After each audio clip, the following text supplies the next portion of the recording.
मैंने बहुत समझदार लोगों को ये तर्क देते हुए सुना है कि भगवान कुछ नहीं होता, क्योंकि अगर भगवान वाकई में होता है तो फिर वो लोगों के साथ इतना बुरा होते हुए कैसे देख सकता है। इतने लोगों के साथ इतने क्रिमिनल एक्टिविटीज होती हैं, इतने नेचुरल कैलेमिटीज होती है, गरीबी है, लोग सफर कर रहे हैं। लेकिन प्रॉब्लम यह है कि हम भगवान की तरह बनना नहीं चाहते। हम बुद्ध की तरह, श्री कृष्ण की तरह, महावीर की तरह नहीं बनना चाहते, जबकि उन्होंने इस संसार में आकर प्रैक्टिकली हमें यह बताया है कि सारे सुख दुख, सारे सही गलत के बीच में रहते हुए भी कैसे निर्लिप्तता से अपना जीवन जिया जा सकता है, कैसे इनमें इन्वॉल्व ना होकर अपने कर्म किए जा सकते हैं। ये सारे संत और अवतार आए ही इसलिए थे कि हम उन्हें देखकर उनकी तरह जीना सीखे, लेकिन हमने उन्हें प्रणाम कर कर अपने जीवन के किनारे में रख दिया है। और हम अब चाहते हैं कि भगवान हमारी तरह सोचे। जो चीज हमें सही और गलत लगती है वो भगवान को भी ऐसे ही लगे, और भगवान वो करे जो हम सोचते हैं कि सही है। मतलब किसी को कोई सफरिंग ना हो, कोई दुख ना हो, किसी के साथ कोई परेशानी ना हो। लेकिन ये बिल्कुल ऐसा है जैसे आप चाहो कि आप पानी में भी उतर जाओ लेकिन गीले ना हो, आपको तैरना भी ना आए और आप डूबो भी नहीं।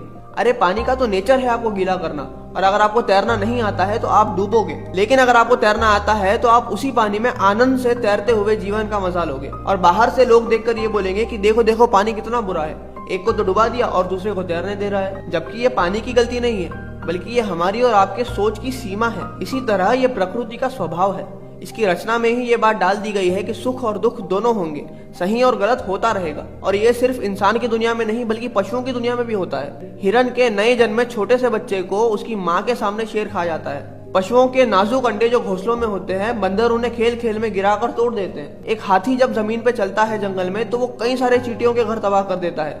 अनगिनत कीड़े मकोड़ों को रोनता हुआ चला जाता है। हमें ये बात समझनी होगी कि हर जीव की अपनी अपनी इंडिविजुअल जर्नी है, जिसमें वो बिल्कुल अकेला है। और खासकर अगर आप इंसान हो तो आपको आपकी लाइफ दी गई है एक उपजाऊ जमीन की तरह, और इस जमीन रूपी लाइफ पर बोने के लिए आपको दो तरीके के बीज दिए गए हैं, एक सुकृत एक कुकृत, यानी कि अच्छे कर्म और बुरे कर्म। और आपके पूरे लाइफ में आपके पास ये चॉइस है कि आपको कौन से तरीके का बीज बोना है। या आपकी इंडिविजुअल चॉइस है कि आपको सही करना है या गलत करना है। अब हो सकता है कोई बुरे कर्म कर कर बुरे बीज बोकर मर जाए, लेकिन क्योंकि उसे उसका फल मिलना बाकी है उसे वापस इस धरती पर आना पड़ेगा। लेकिन जो भोग रहा है उसे देखकर हमें यह लगेगा कि इसके साथ कितना बुरा हो रहा है, क्योंकि हमारी दृष्टि से सिर्फ उसका वर्तमान देखा जा सकता है, उसका अतीत नहीं देखा जा सकता। इसलिए जितने भी उच्चतम ज्ञानी महापुरुष अवतार इस संसार में हुए हैं, उन्होंने हमें यही सलाह दी है कि आप अपने जीवन को सही रास्ते पर रखो।